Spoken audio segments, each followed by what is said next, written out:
పేగు తెంచుకొని పుట్టిన కొడుకు దూరమైన అతని జ్ఞాపకాలను పదిలించేసుకున్నారు తల్లిదండ్రులు, ఇతర కుటుంబ సభ్యులు. ఏకంగా అతని కోసం గుడి కట్టేశారు. నిలువెత్తు విగ్రహం ఏర్పాటు చేసి ఆ విగ్రహంలోనే అతడిని చూసుకుంటూ కాలం వెళ్లదీస్తున్నారు.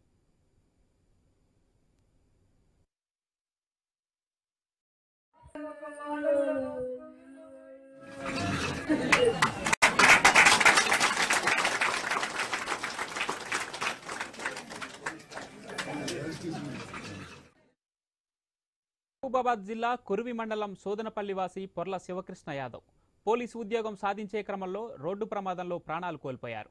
భార్య, తల్లిదండ్రులు, తోబుట్టువులు, బంధువులు ఆ షాక్ నుంచి తేరుకోలేకపోయారు. శివకృష్ణకు నెలల వయసున్న కుమార్తె కూడా ఉంది. లైఫ్లో పోలీస్ కావాలన్నది అతని బలమైన కోరిక. మరొకరికి సాయం చేసే క్రమంలో ప్రాణాలు కోల్పోయారు శివకృష్ణ.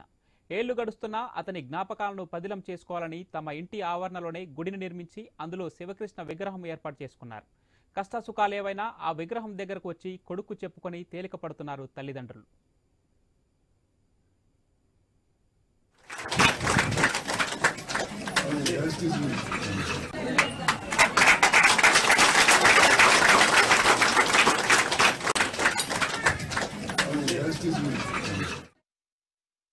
ఇక శివకృష్ణ విగ్రహాన్ని టోర్నకల్ ఎమ్మెల్యే రామచంద్ర నాయక్ ప్రారంభించారు. శివకృష్ణ గుర్తుకు వస్తే చాలు బంధువులు ఇలా విగ్రహం దగ్గరకు వచ్చి కాసేపు ఉండి వెళ్తున్నారు.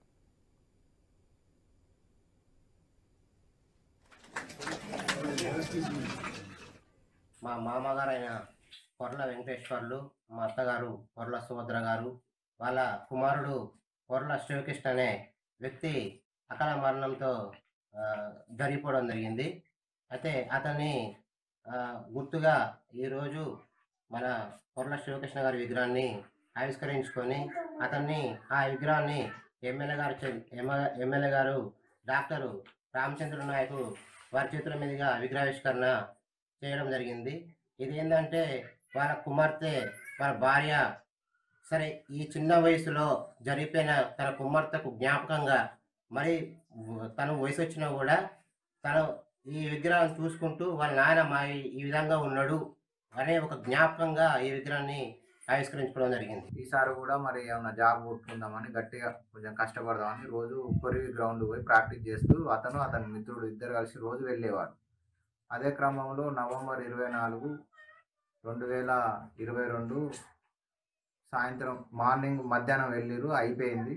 సాయంత్రం ఎగ్జాక్ట్లీ 6:30 ప్రాంతంలో అయ్యగారిపల్లి మన రైస్ మిల్ దగ్గర క్రాస్ అయ్యారు. అక్కడ ఒక వ్యక్తి బైక్ని గుర్తు తెలియని లారీ ఢీ కొట్టి వెళ్తుంటే అతను వాళ్ళని బైక్ను ఆపి సాయం కోరగా అతను దాన్ని క్రాస్ చేయడానికి అతనికి హెల్ప్ చేద్దామని వాళ్ళిద్దరూ రిటర్న్ అయ్యారు అతన్ని ఎక్కించుకొని. అదే క్రమంలో మన కొరి పోలీస్ స్టేషన్ దాటిన తర్వాత మన నేరడ క్రాస్ రోడ్ వద్ద డీసీఎంను ఆపడం జరిగింది. ఆ డీసీఎంను ఆపి అతనితో మాట్లాడుతున్న సందర్భంలో వెనుక నుంచి అతి వేగంగా వచ్చి లారీ ఆగి ఉన్న డీసీఎంను గుద్దగా దాని ముందుకు వచ్చిన మా బామ్మర్ది శివని బలవంతంగా ఢీకొనడం